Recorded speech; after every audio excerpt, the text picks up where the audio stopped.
What is up, everybody? Welcome to episode 26 of Beyond the Finish Line, a trail running podcast that dives deep into the stories that transcend far beyond the distance. I am your host, Joe Hardin. I am a passionate trail runner myself. Whether you're an elite, a back of the pack grinder, or somewhere in between, this is your space to learn, grow, and get inspired. So lace up, lean in, let's go beyond the finish line. Today, I am thrilled, super excited to sit down with my good friend, Doug Fingliss. Doug is a lot of things, but Doug's an author, an ultra runner, co-host with yours truly of the Recovery Road Runners podcast. He's also a huge part of the Recovery Road Runners organization, which is doing phenomenal things for runners in recovery. Doug's a documentarian, and we'll get to that during this podcast. He is a sober warrior, many more things. But on that note, Doug is someone that I consider a dear friend, a confidant, a guru, if you will. He's someone that I've looked up to for many years now in my own sobriety journey. And before we bring Doug on, let's get some housekeeping out of the way. Friends of the pod, your support means the world to me and everyone at the EAPN. So please do us a huge solid, like, share, subscribe. If you enjoy our work, throw us a 5-star review, a comment on Spotify. The Everyday Athlete Podcast Network has 8 other great shows, and we have a diverse range of content.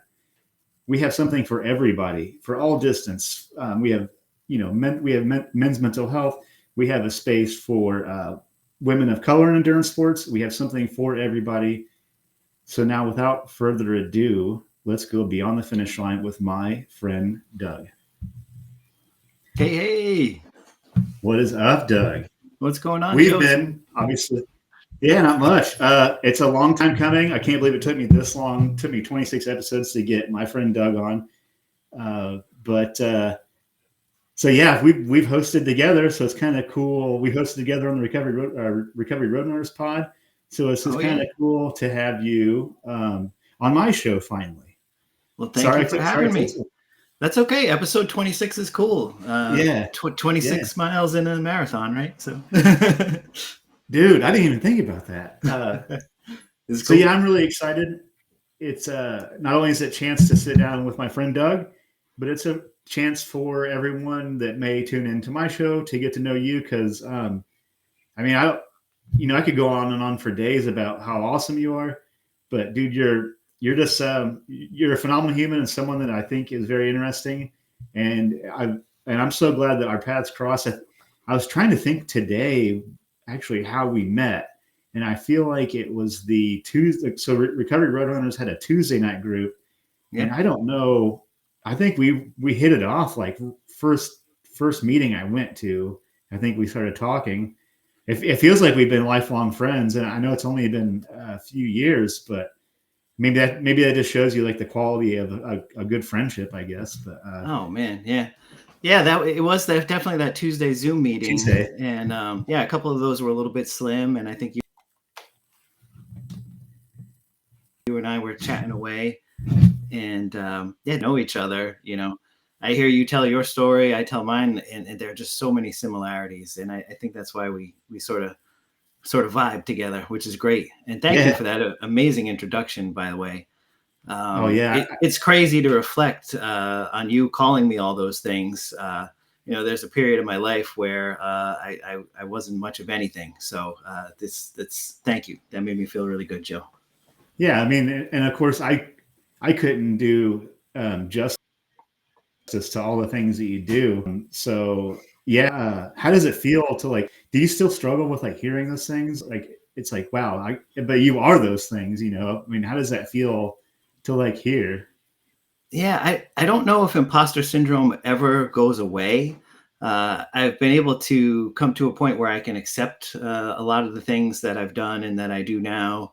I can call myself an artist, a runner, but it wasn't always that way. The biggest area where I suffer from it now is really just in my business. And even there, I find out I'm more capable than I realize. So it's all about, controlling those thoughts in your head, those crazy thoughts. Yeah, absolutely. So anybody that might be listening, I kind of want to give you some space, Doug. Obviously I know you really well. We recently spent a long time together running Yeah. side by side, and we're definitely got to get into Rhode Island and the next silly project that we're working on. But I was wanting you to, if you could, introduce yourself. Tell us who Doug is. Sure. Yeah, my name is Doug Fingliss. Um, yeah, where do I go from there? With there's been so many periods in my life of different things that come after that. I mean, I can say now I'm a recovered alcoholic. I've been sober for over 9 years now, which is an absolutely insane thing for me to be able to say. Because there were those days in my life I couldn't go minutes without a drink. Um, yeah, alcoholism was a horrible thing to go through, but it was also something that helped, define periods of my life and help me grow as a human being. And if I didn't have those lows, I would have never gotten to where I am today. Yeah, I started drinking when I was a teenager, like a lot of people did. It wasn't until years later, after I got sober, going through therapy and getting into meditation, where I realized some of the reasons that went into my drinking. And some of that goes back to, and I always think it's important to talk about this, as awkward as it is, but some sexual abuse that I endured as a child from a priest, which was horrific. It was something I never faced in my life, something that I couldn't talk about. And I still struggle with that, but I've come to a place where I can talk about it. Let's put it that way. And actually, you and I, Joe, we were walk running through part of Massachusetts on our way across Rhode Island, and we went by that church and that Catholic school. And I told you about my attempt to forgive that man, and that was crazy moment. So yeah, a good portion of my life I drank. I didn't know why I drank. Initially it took away all the inhibitions I had. It slowed down all of my anxiety and the crazy thoughts in my head. And I thought that alcohol gave me power. I thought I needed it to live.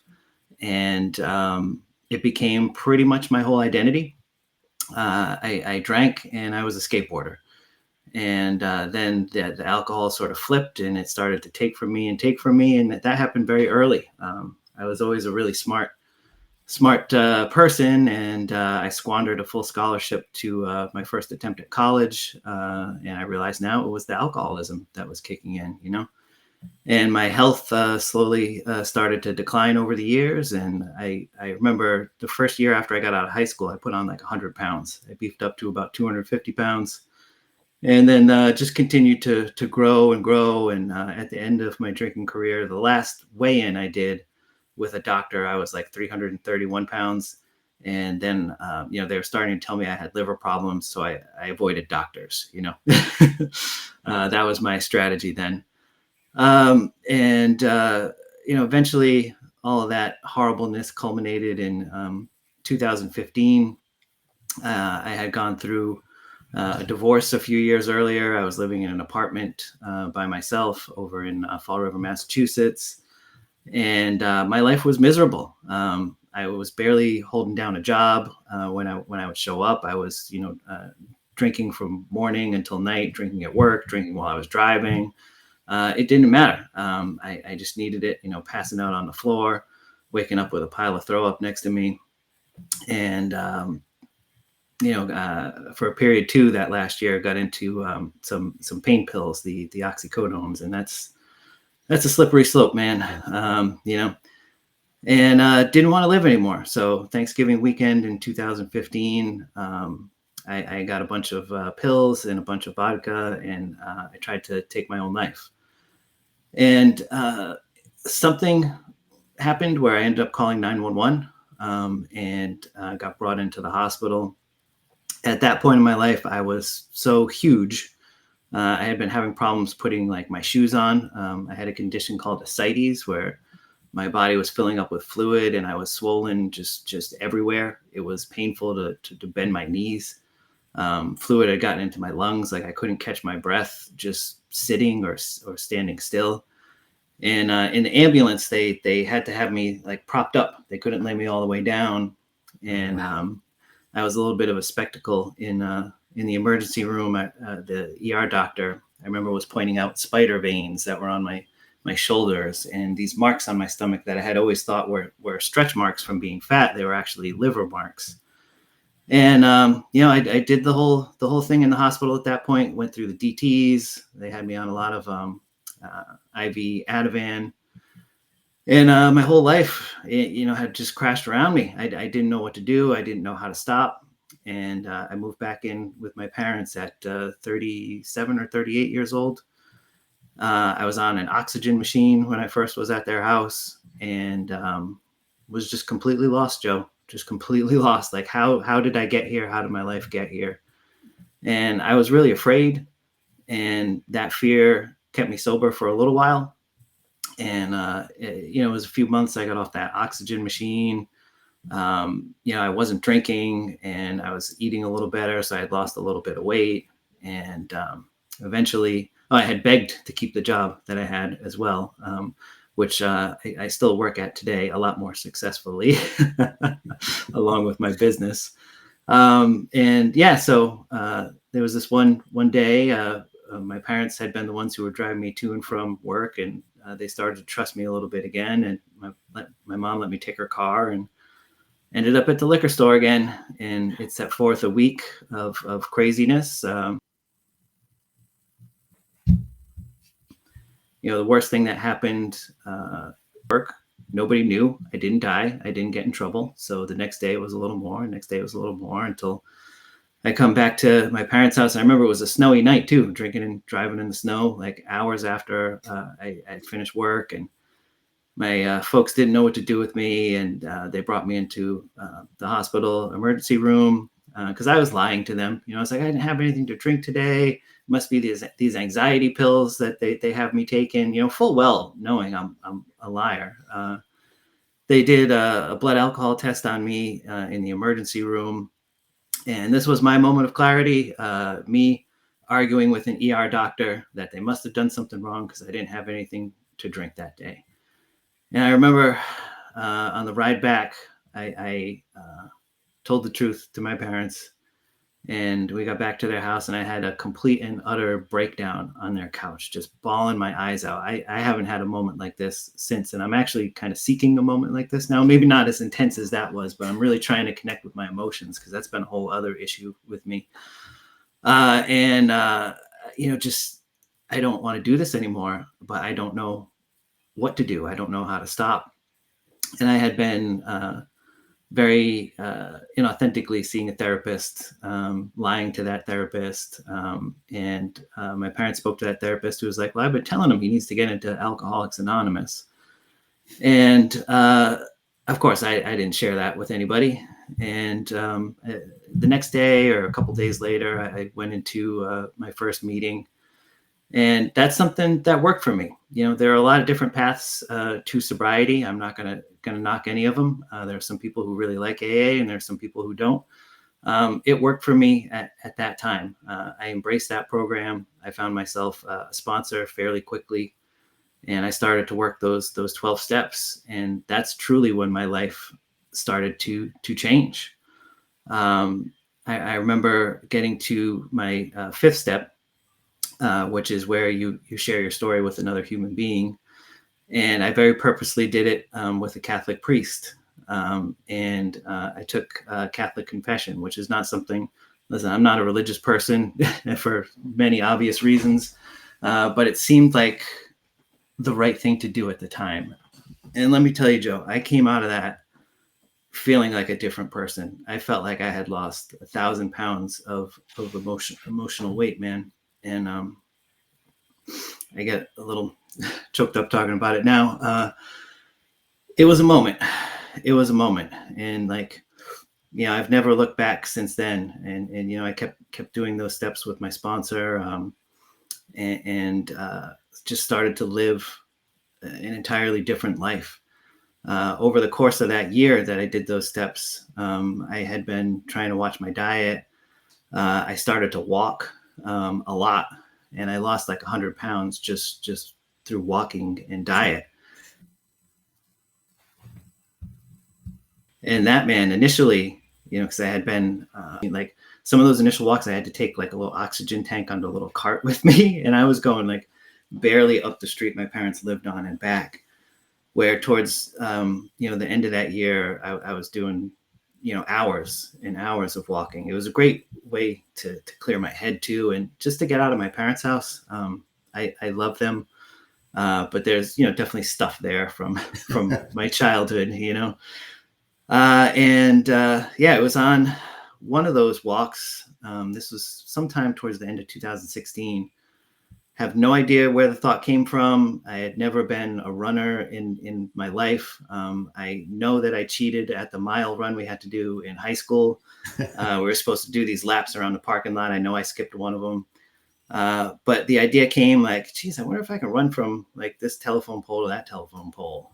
And I did. And I was like completely out of breath, and it was hard. And I started to mix that into my walks, and I found just there was something about running that like fixed me. Like all there, and I got all of this like clarity in my head, and I realized like that's what I had been seeking all the time when I had been drinking, just like peace of mind, man.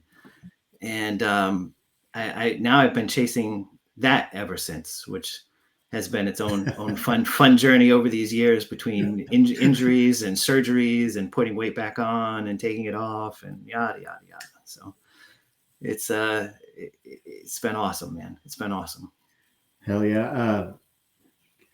When I've obviously I've heard your story before, and every time I hear it, it's like I think that's why we connect so well. There's so many things with your journey that like I just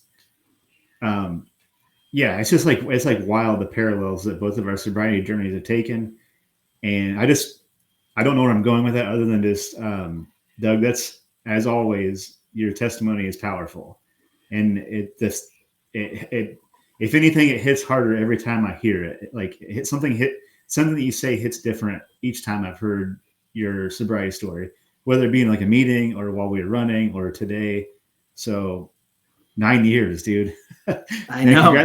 So yeah, I'm just like, so that just happened too. So I just want to say congrats. I know I said that, in a private message before, but congrats. 9 years is huge.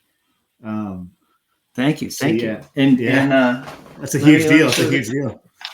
Let me show this off. You made me this wonderful token, if anyone can see it.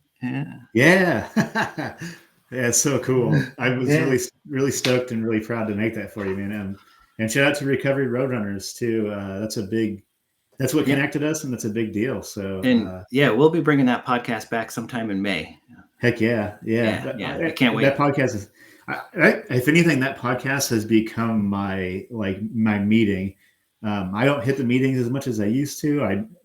I need to, but that podcast has certainly satisfied that like itch, like to kind of get to a meeting. So it'd be cool to revive that.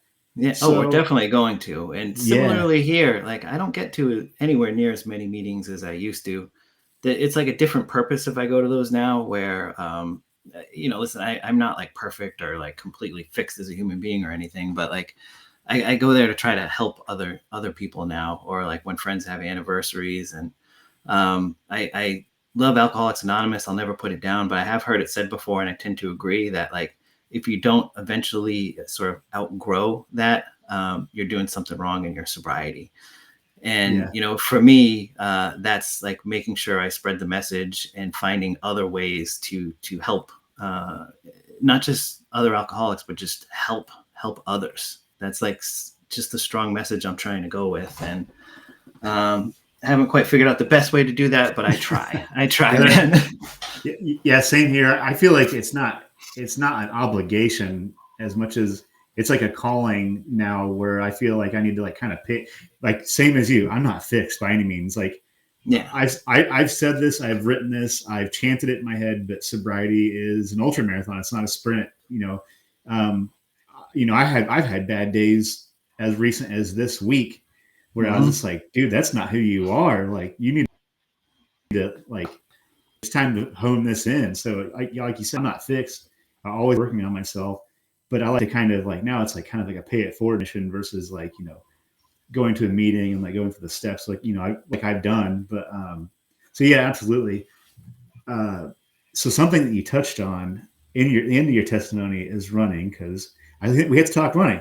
Me and Doug, if we're talking, we can't not talk running. So, I was hoping that you could do us a huge favor and run us through your running journey. Cause we've got some big goals. You've got some big goals that you've crushed already. We got some lofty goals coming up too, but we'll touch on that later. But if you could, Doug, just give us a rundown of like your running journey, because to me it's inspiring, and I know this will connect with somebody. So let's run through Doug's now ultra running journey, man. That's what we can call it that now. How cool is that? Yeah. I never thought I'd land there. I didn't even know that was a thing, really. But yeah, I was totally green when I started running. Like I didn't have any friends who ran. And so much of my early running journey has just been me in my own head. So like a typical alcoholic, that first year, I started running towards the end of 2016. I think I ran my first mile in like December or something like that. And just fell in love with it. And it was like, well, I guess I should sign up for something and just see what this is. So I signed up for a 5K, which just seemed like the biggest goal in the world at the time. It was like, I've never run 3 miles. That's so far.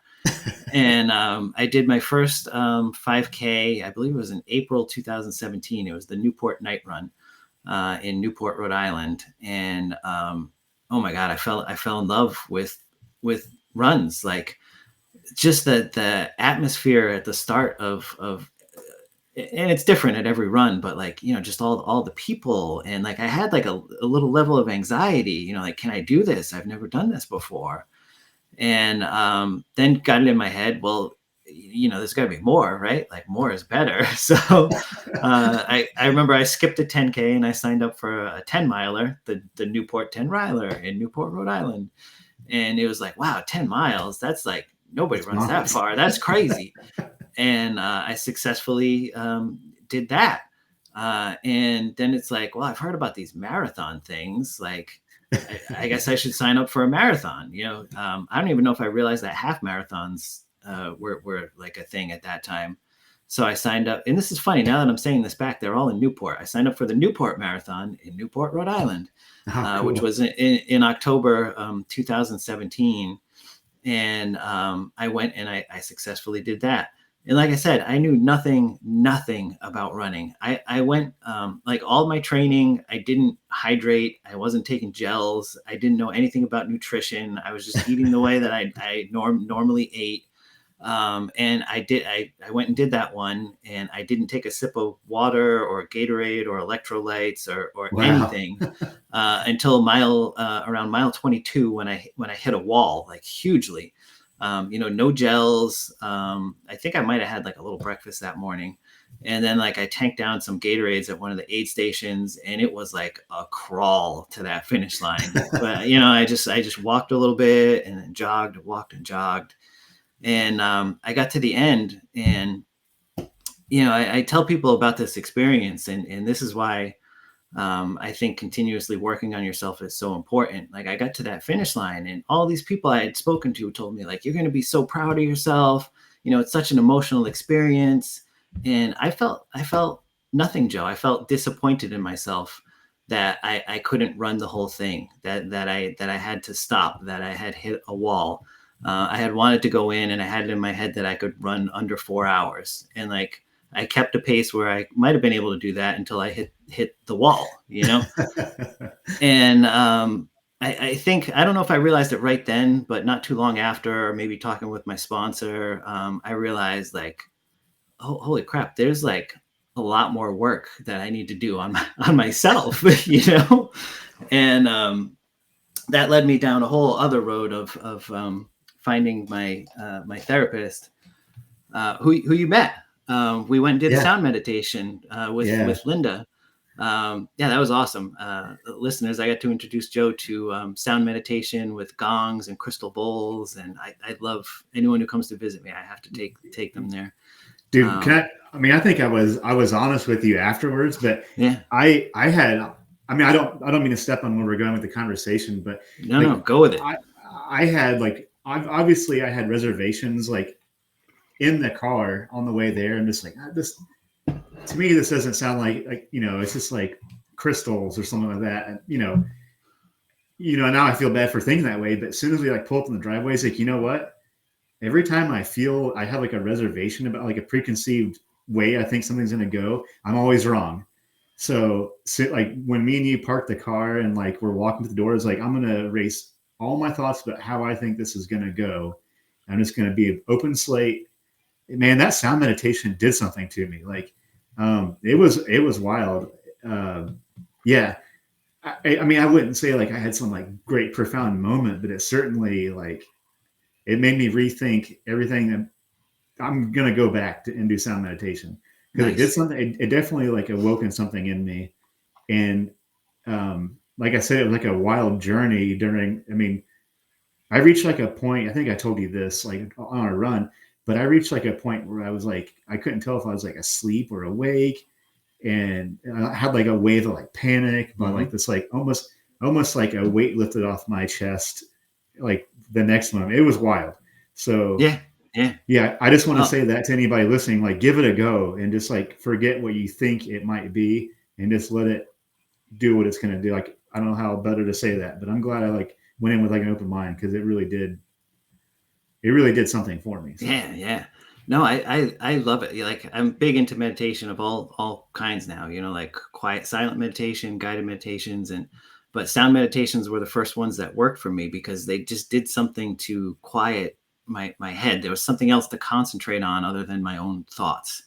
Yeah. And actually you just reminded me, like right around this whole time in 2017, I had met a friend of mine, Pete, who unfortunately I don't see anymore. Actually, he lives really close to me, like a few streets over. But he and his wife had some children and just they're in different phases of their life. But he's the one who introduced me to sound meditation. They had moved out here from California and he had all of the stuff. And he was in between jobs and I helped him early on carry all of his stuff. And he was just putting on sound meditations at some local places. So, I have to thank him. Thanks, Pete, for introducing me to sound meditation because that was definitely a life-changing thing for me. My thought thread there was, I got into working on myself and I found like a really good therapist. And she was someone I had known from my drinking days. I had owned a business a while ago, just sort of a local IT business for small businesses and consumers. And I had done some work at her house and I had been in that barn and I had no concept of what was going on there. I used to drink during work all the time then too. And I ran into her somewhere and got to talking to her and I had been into those other sound meditations and we talked and she's a licensed mental health counselor. And I said, could we maybe start talking and do some sound meditation too? So that's what we do now. We'll chat for, 40, 45 minutes, set an intention and then do a sound meditation. And it's been life-changing. I just scheduled with her for next Friday because it's been a wild couple of months here for me too, Joe. I've had a lot of days lately where I feel like I haven't stopped at all. And I'm go, do. And at the end of the day, I'm just like, what did I accomplish? Like, what did I even get done today? Today was one of those days. I digress. Then there was more years with the running journey. There's more years of running and I signed up for a bunch of different runs and I set myself different goals. I remember I was trying to chase doing the New England 10-miler series for a few years, which is a run in Portland, Maine, Newport, Rhode Island, and then Stowe, Vermont. And there were just different mishaps over the years. Like there was a freak storm one year and the Stowe race got canceled. There was one year I was trail running in Vermont by my friends, and my ankle dropped in a hole. This was in the fall, so there were leaves all on the ground, and I rolled my ankle, and the thing got swollen, three times the size it should, and all black and blue. So I couldn't finish it that year. So that became a running joke for me for about 4 years, where I was like, I'm going to finish this 10-miler series, and I eventually did. And over those years, I've had it's been a roller coaster. I got back up to around 240 pounds again at one point, and really had to embrace, that it's okay to ask for help. That's something that I've had to learn in life. So a few years back, I had reached out and I started working with a nutritionist who really helped me start to change my relationship with food. I still have not the best relationship with food, and that evidenced itself in the past year or so. And I actually just reached out to the sports nutritionist who I had worked with when I felt like I got in my best running shape. And I'm going to start working with her in May again, just because there's some stuff going on with my parents. I know I had shared with you on our Rhode Island journey. They're aging. My mom was diagnosed with Alzheimer's and dementia. Even since you were here, Joe, my dad has been getting more and more confused. I think something's going on with him, and it's been tough. And I've been turning to sugar. I have just been pounding candy like crazy. I have, I'm not gonna lie, I have some next to me right now. These Nerds gummy clusters. Those things are evil. They're so good. They're evil. So good. Yeah. So and but I don't give up, and I'm continuing to try to do the things that I need to do to be healthy and to have the type of running, fitness that I want to have. So a few years ago, I got it in my head that, hey, maybe I could qualify for the Boston Marathon.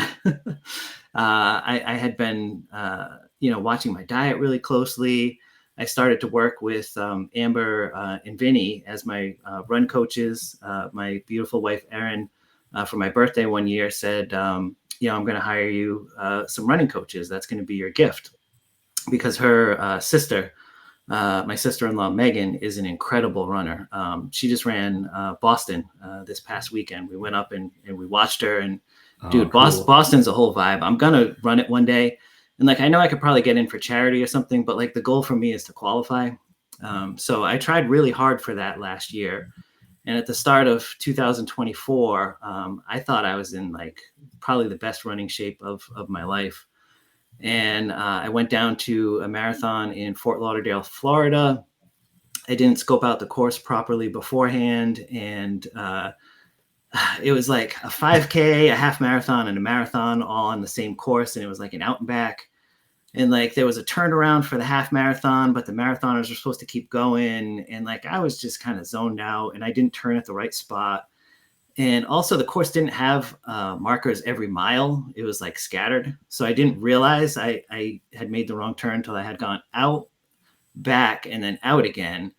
And I'm like, hang on, my watch says I'm at mile 18, and that one says I'm at mile 20. And I'm like, uh-oh, this isn't good. So I had to take a DNF at that one. And then I posted some really great half marathon times. I got down to a 140 half marathon, which for me, that's incredibly fast. And then, life hits you.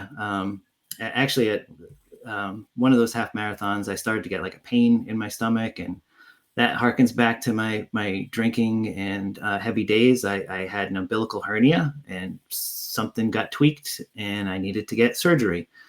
So in the middle of my mission to qualify for Boston last year, I had to have abdominal surgery. And then I started to have knee problems. They thought I had a torn meniscus at first, and I had to go through all the x-rays and MRIs and all that. And it turns out it's just sort of this flare up of a childhood disease, Osgood-Schlatter's disease, where there's an extra bony part that rubs on my patella tendon.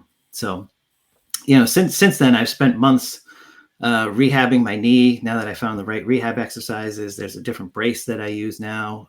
But, this was all in the middle of last year. And I know you're going to get into it, but I started like my most ambitious art project ever. I started making a documentary. I had found this old video of me that I took of myself in 2014 or 15 when I was in that apartment in Fall River. Just, drunk out of my mind. I was probably on drugs, and I'm just kind of walking through the apartment. And then I look at myself in the mirror in the bathroom, and I'm just calling myself like an ugly, ugly man. And I have no idea why I took that video. I didn't know I had that video. It was stored like on my Amazon Photos account or something. I was like, wow. whoa. And I was like, this would be crazy as like the opening to like a thing, because, we talk about imposter syndrome earlier and everything, but like, I know I've changed my life in a significant manner. And like, I think that could help other people. So I started working on this documentary, and I think I had posted something on the site on somewhere on the web to try to find some help. And a Filipino filmmaker who currently lives in France, Carlo Manatad, took some interest, and we had some conversations, and I started working with him on the project. And he brought his editor in, Mikey De La Cruz, and we just did the whole thing. I recorded some footage myself. And the whole setup was for me to qualify for Boston at the Atlantic City Marathon in October last year. And mind you, like I said, middle of last year, I had to have a surgery. I was starting to have knee problems, and like I kind of knew it wasn't going to happen. But all of this was part of the filming journey. And they came out to the States. They came with me to New Jersey, and we filmed there. And they came back to Rhode Island with me and did some more. And I almost think it works out better that I didn't qualify. It's kind of cool in hindsight. But I sort of look at some of that and I go, geez, I'm not in my best shape there. And like, but it's real. It's a piece that exists from like just how things went last year, And they're finishing that up now. They're doing the sound editing, and actually they told me it should be done by the end of this weekend. Oh, and nice. I'm pretty excited about that. So just to tell you where my running journey is now. Still haven't qualified for Boston. I keep setting all sorts of different running goals, and I've got my knee rehab pretty well now. I've started working out with a personal trainer this year, and that's been pretty great. I got back into some yoga, and I've been really focusing a lot on stretching and flexibility. And I know that those setbacks I had last year, I needed to have, and I just need to build back up again, and I'm going to surpass where I was at. And it takes time, and it's never on my timeline, and I just need to put in the work. I just need to do the work, man. And then you and I started talking, and we got it in our. Well, you're the one who brought it up about I'm going to run across Indiana. Yeah. And I was like, I'll do that with you. And I was like, well, why don't we try to run across Rhode Island as a warm up? And you came out here last month, and let me just set the scene here. We could have run across Rhode Island easily if we had gone, started just like at the end of Massachusetts and gone to Connecticut. But I set out like a whole ambitious thing where we were going to leave from my house, which I'm right on the Massachusetts Rhode Island border. So it's like we leave from there, but then we have to go back. If people look at the map from where I live, you have to go back into Massachusetts, through a bunch of Massachusetts, back into Rhode Island to get to the route I wanted to go to take us to Connecticut. And I wanted to take Joe all along the water, along the beaches and everything. And it was going to come out to close to 90 miles in the end. And we just had some physical difficulties. Yeah. But we did 50 miles. And that was the first time I had ever done 50 miles. And so, and we're revisiting that next year. Absolutely. Yeah. We're going to do it. Yeah. So real quick, back to the documentary thing. So tell everybody, like, when you think that'll be out, and like the name, and like Doug is powerful. Like, I've watched it now twice. Thanks, Joe. I watched it twice. And I think I've shared this with you before. It's weird because I've had that exact same moment. The scene you're talking about, I wish people could see this first, but when you see it, you'll understand. I had that Mm. exact same moment that you had, like looking in the mirror. So I know that this document is going to help somebody. There's no way it's not going to. You're gonna qualify for Boston, and it's just going to make the setbacks. Just that, like you said, anytime I have a setback and then I complete something, I'm always I'm always like thankful for that setback. And like you said, it's never going to be on our time. So that what you said, you hit the nail on the head. So just tell everybody, about when that project will come out and like where they'll be able to find it. And sure. Yeah. Here's a great answer for you. I don't know. Nice. I have a tendency to just sort of create things. This was just a really deeply personal project that I wanted to make that sort of spiraled out of control and became a lot more professional than I ever expected it to. I love that. and it cost some money to get done.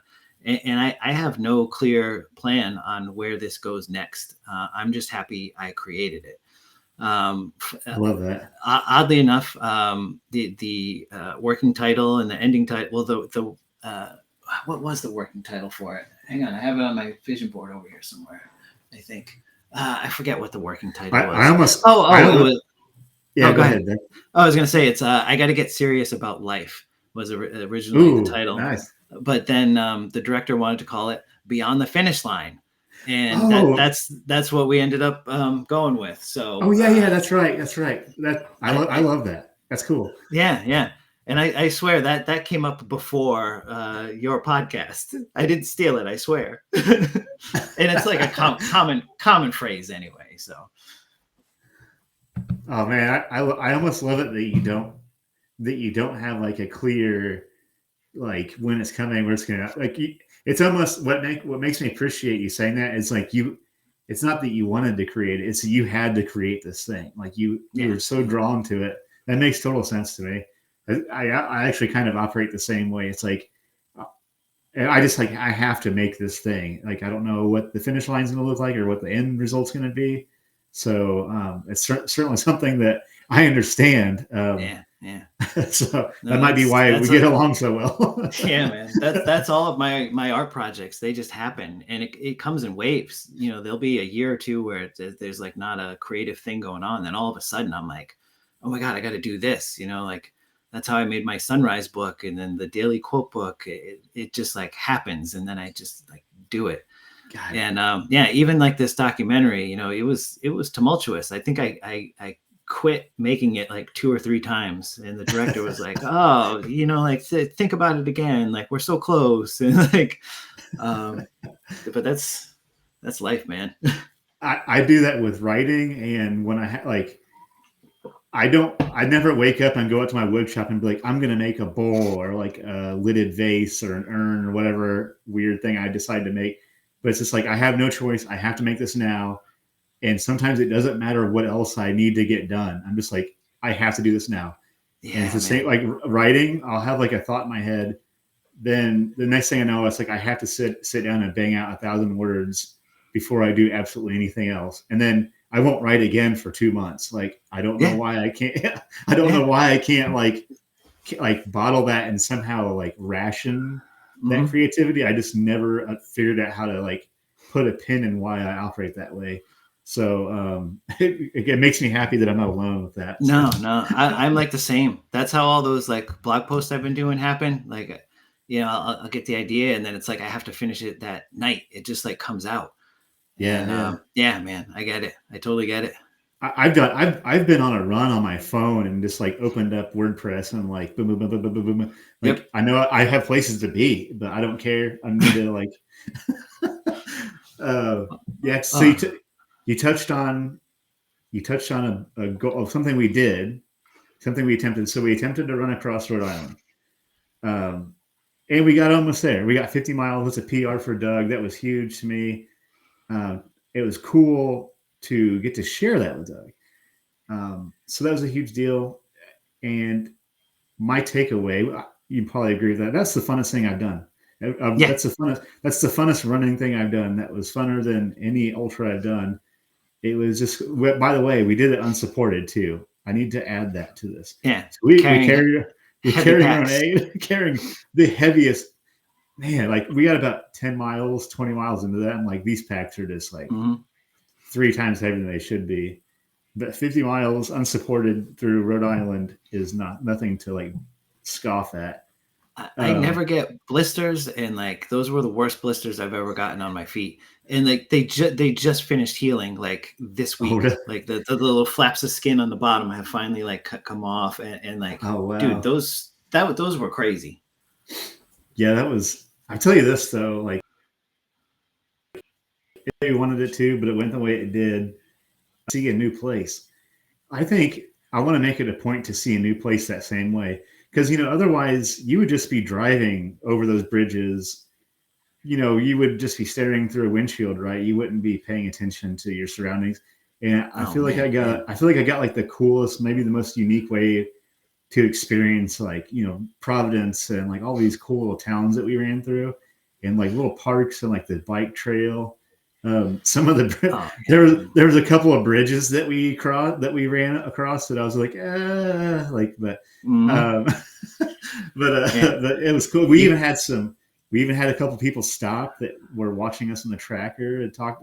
Some friends of Doug's, so that was that was awesome. Jay from Recovery Roadrunners stopped. Yep. That was so cool. Yeah. I just saw Jay today. I love that guy. Cool. Yeah. Yeah, but no, you're so right. And I've lived here for my whole life, and I saw everything with new eyes. Like once we got to the bike path, and we weren't worried about cars so much, man, going through those towns and then that lead up going into Providence. I'm not a big city guy, like I'll go and like I enjoy, obviously cities are great, the theater and restaurants and everything, but like the view when we hit that bike path coming up with the river on the side and the city lit up, and we had there's so many bridges you have to go over on Rhode Island. We had to go over that bridge to get into Providence. Yeah. Dude, my mind was like blown. I was like, it was an experience, man. And we were just chatting the whole time. And it was the first time we met in real life, which it was fantastic. Man, I can't wait until we do Indiana. You got me. My running schedule now, man. Like I'm this week was recovery from I did the spring Newport Marathon this past weekend. So, but now you have me doing back-to-back long runs and like back-to-back long runs, because we're gonna have to string together like some crazy days, man. Yeah. I really gotta dial it up some. I'm trying to get over an influx of things happening, but I have a 100-miler coming up next month, and then I'm going to start getting used to some road mile. I'm going to train pack more too. Man, I did not train with a pack nearly enough for Rhode Island. So I anticipate we'll get, so I guess to share that, me and Doug also plan on running across Indiana. We're going to try to take a few days to get this one done though. So we're going to try that in August, and same thing. Doug is using this as a mode to raise money for Recovery Roadrunners. And this is a group, like I had mentioned in the introduction. It's a group that means the world to me and Doug. They're a nonprofit organization. They help runners in recovery. They do race entry, shoes. They're funding a run club now in San Luis Obispo. Oh, yeah, the Kids Run Club. The Kids Run Club. Yeah, it's so cool. And Amber is the founder of that, and Doug's a big part of vice president now. And it's just an organization that's meant a lot to me, and it's what brought me and Doug together. So that's kind of what we're going to do with this run across Indiana. And our plan is to start somewhere north of Terre Haute. I can't remember the name of the town. And I really, really, if I can make this route work, in the run in Fort Recovery, Ohio. To me, it seems like some kind of divine sign that this route would end in Fort Recovery, Ohio, and we're wanting to do it for Recovery. And I'm trying to get us some crew too, Doug, so we don't have to carry so much. Hey, oh man, that was respect. Yeah, and I overpacked too. Like we didn't need to bring anywhere near that much. But you learn. I mean, I'm learning. I got so much to learn. Yeah. We still kind of winging it. We really, I mean, we kind of just made that decision on a whim. So, Mm-hmm. and we still got 50 miles. So, yeah, to me, that is still a win Oh, for sure. totally. Yeah. Yeah. So, if you give everybody kind of like your take, like tell everybody about Recovery Roadrunners too. Maybe give them like a rundown of like what the future is and all that too. Sure. Sure. I've had Amber on the podcast too. She was a previous guest She was, yeah, of she my was show. a great guest. Yeah, and I'm so excited for her now, doing the run club. It's at her kid's school, and she just posted some stuff about that recently. And that was, I think, the grant from McDonald's that made that one go. Um, yeah, it's for our fundraiser. We're going to give some of the donations directly to just some different, rehabs, sober houses. So if anyone has places that have helped them out, let us know, because we want to give back to places that have helped us. And I've posted about that in Recovery Roadrunners recently. And we've got some exciting stuff coming up, because I saw the virtual race that you guys all put on, and I am in the process of figuring that out to set something up like that up for Recovery Roadrunners, and to work with RTB Awards to create some special custom awards that we'll give to the winners, which is going to be pretty cool. And then also the sobriety token that I showed there. We want to work with you on some batches of those, and we're trying to build out a network of run clubs nationally, or heck, worldwide, I guess, if possible. You say that and it sounds like such an awesome, cool thing. Like, we've got one right now, and that's the one that I set up, that's starting in May. So, but all big ideas start small. And we've Absolutely. got like some documents together that are just suggestions on what these run clubs are. And it's a combination of sobriety meeting and run club, where you get together beforehand, and you can have a speaker, or you can just do some chit chatting. Do your running, break off into groups, and I just think it'd be something that'd be really good for people. As a supplement to whatever other recovery program you're working, or if none of those speak to you, maybe this is the thing. So again, we've just got some guidelines and suggestions, but people can do whatever they want with it. So if anyone's interested in starting one of those, please reach out. We've got a directory on the website that we can add the run club to.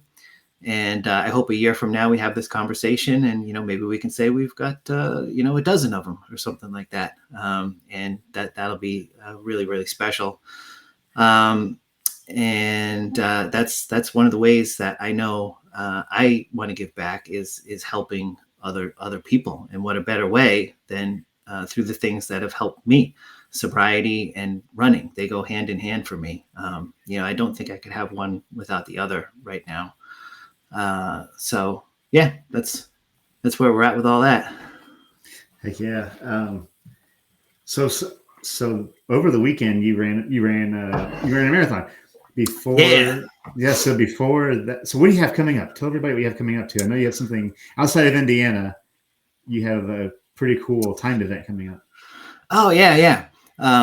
All sorts of fun. Like, and let me tell you, I have settled into just having so much fun with running this year. I've been working really hard to separate myself from expectations. Like, I still have goals going into things, and I really executed that successfully at the Spring Newport Marathon.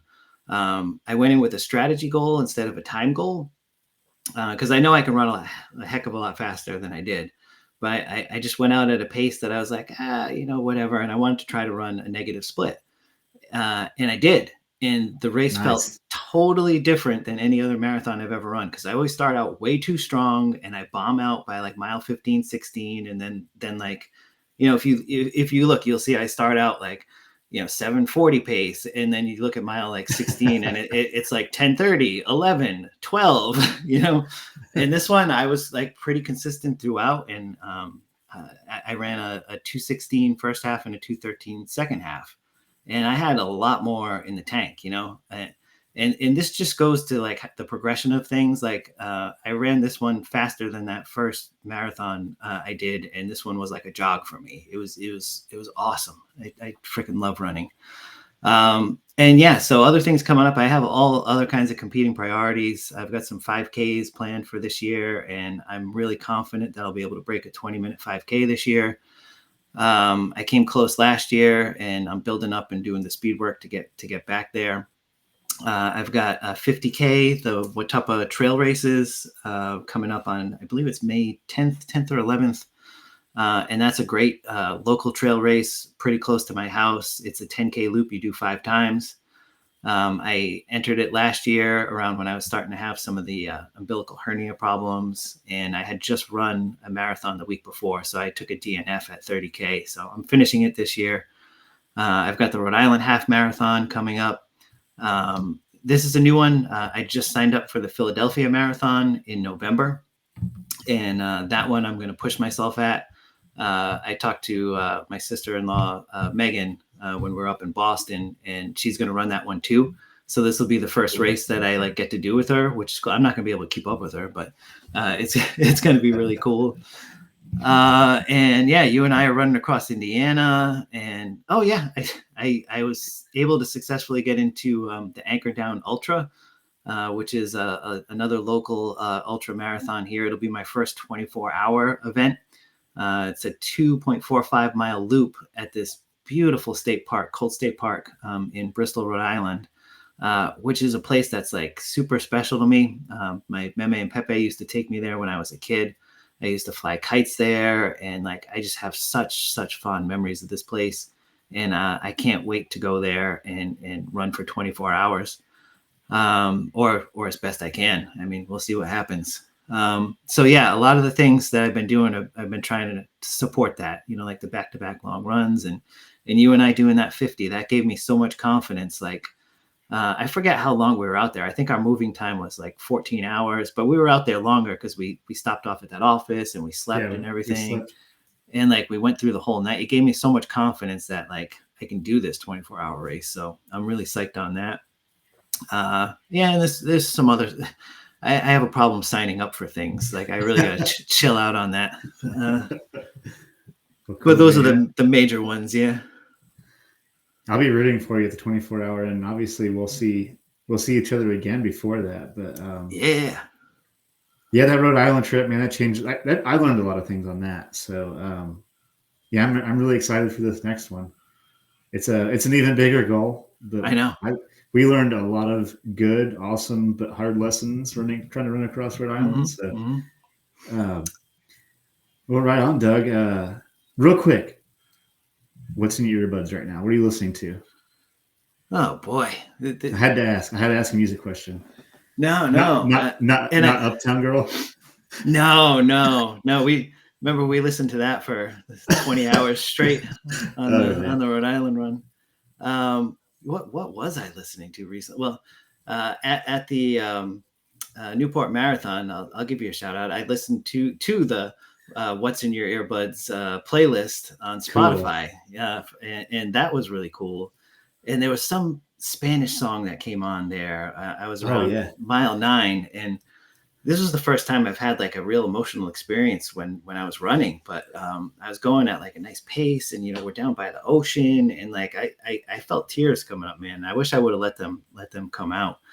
But yeah, as far as music goes right now, I probably have been listening to the new Redman album, Muddy Waters 2, probably more than I should. It's a great album. I'll add some songs to that. Yeah, man. And I'm stuck in the 90s, like perpetually as far as music goes. Yeah, I do listen to some new stuff. There's a great album, LSD. It's this guy Labyrinth, the musician Sia and Diplo. They came out with this album a number of years ago, and my wife and I listen to that all the time. That's like our traveling music. That's a special album. We've been listening to that a lot lately. And yeah, probably those are the ones that come to mind. Cool. Yeah, I mean, I'll add some of that to the list, and that's the first time that someone's answered "What's in Your Earbuds" is the "What's in Your Earbuds" playlist. So that makes me really happy. I was excited. It's over 24 hours now because the joke I made was I'm going to listen to that during the Anchor Down Ultra, and now I can. Now we're there. Yeah. Well, cool, Doug. Man, I never don't enjoy our talks, and it's been awesome having you on. Finally on my podcast. We're gonna have to do another podcast after Indiana. Yeah. So let's get that on the books. We'll recap Indiana. But man, it's been an honor getting to know you. It's an honor to call you my friend. And I can't wait till we get to meet up again over on this side of the country, kind of middle of the country. So I'm looking forward to sharing more miles with you and getting the Triple R podcast going back up. I always love our talks, man. And thank you so much for coming on, Doug. And thank you so much, everybody, for listening. Like I said, we can't do this without you. So, share the pod, give us a 5-star. It makes this possible, and check out Doug. You won't regret giving him a follow. He's someone I look up to a lot in my own running and spiritual and sobriety journey. So thank you again, Doug, for coming on. Likewise, Joe, the respect is mutual, man. Absolutely. And I can't wait to go beyond the finish line again next time.